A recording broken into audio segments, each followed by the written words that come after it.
Derecho al transporte público.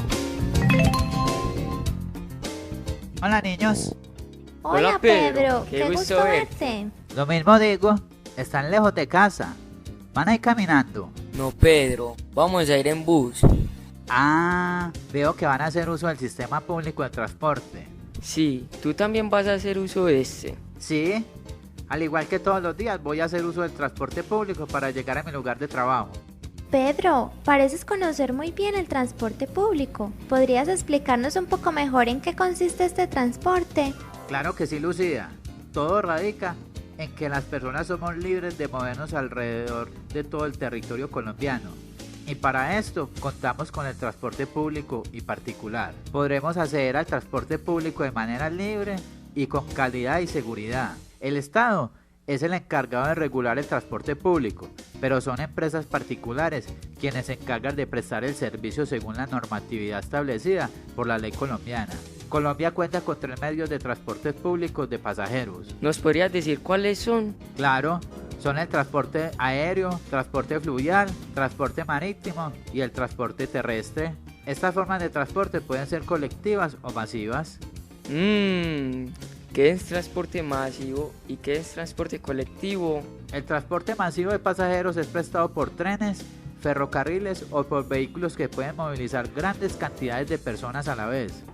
El transporte colectivo es aquel que transporta a varias personas, como por ejemplo los buses, las busetas y los colectivos. Y por último está el transporte público individual, como los taxis. ¿Y quién los regula a todos ellos?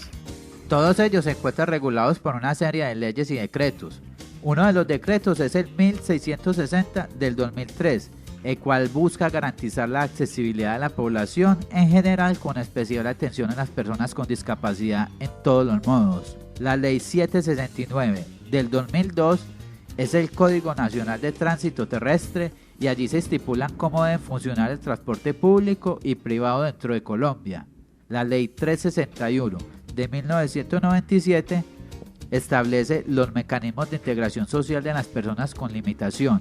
En la ley 336 de 1996 se encuentran los estatutos nacionales de transporte y en la ley 105 de 1993 se dictan las disposiciones básicas sobre el transporte.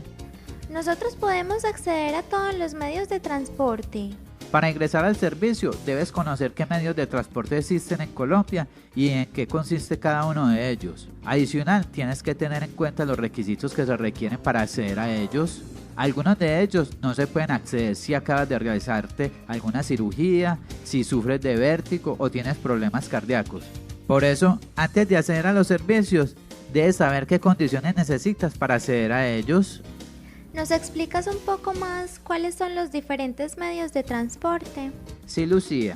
Los diferentes medios de transporte son los siguientes.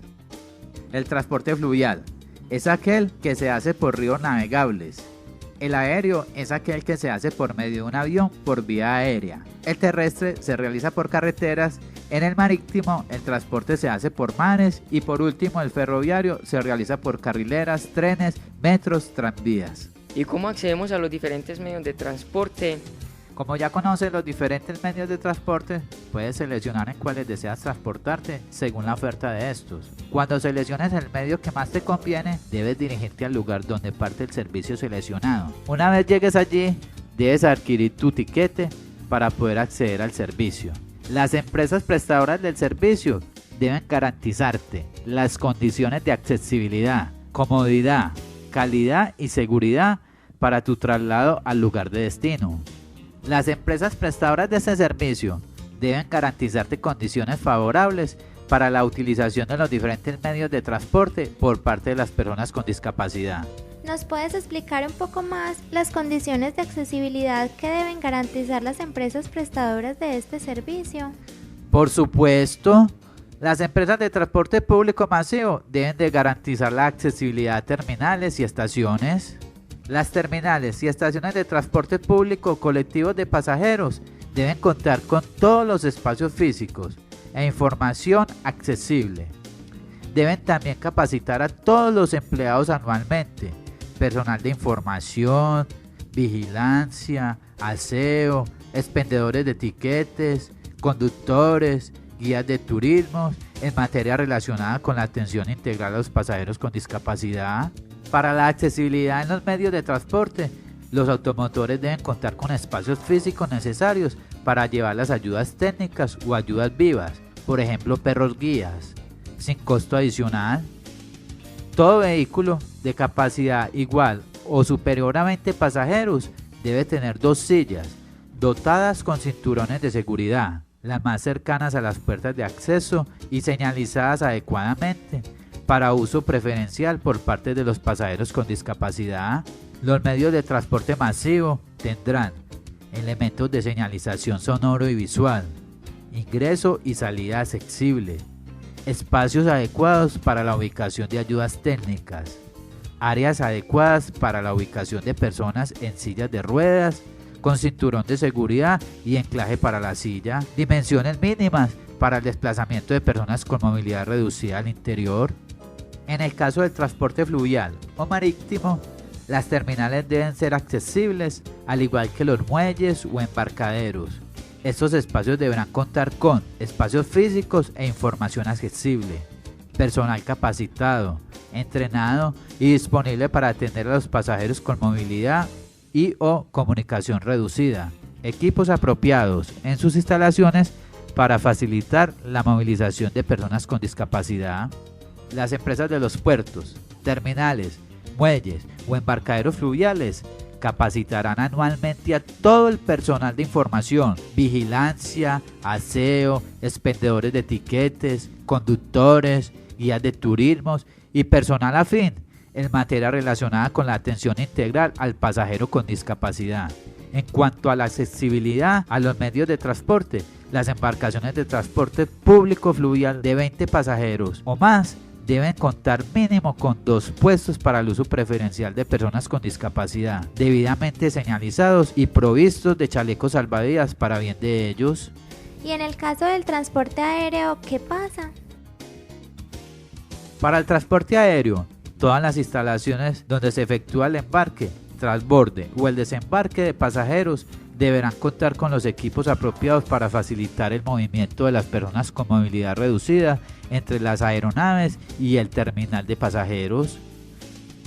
En las zonas de embarque deben disponer de vehículos equipados con sistemas montacargas u otros dispositivos mecánicos o manuales similares, a fin de facilitar el desplazamiento de los pasajeros con discapacidad o movilidad o comunicación reducida entre la aeronave y el edificio terminal cuando no se empleen pasarelas telescópicas.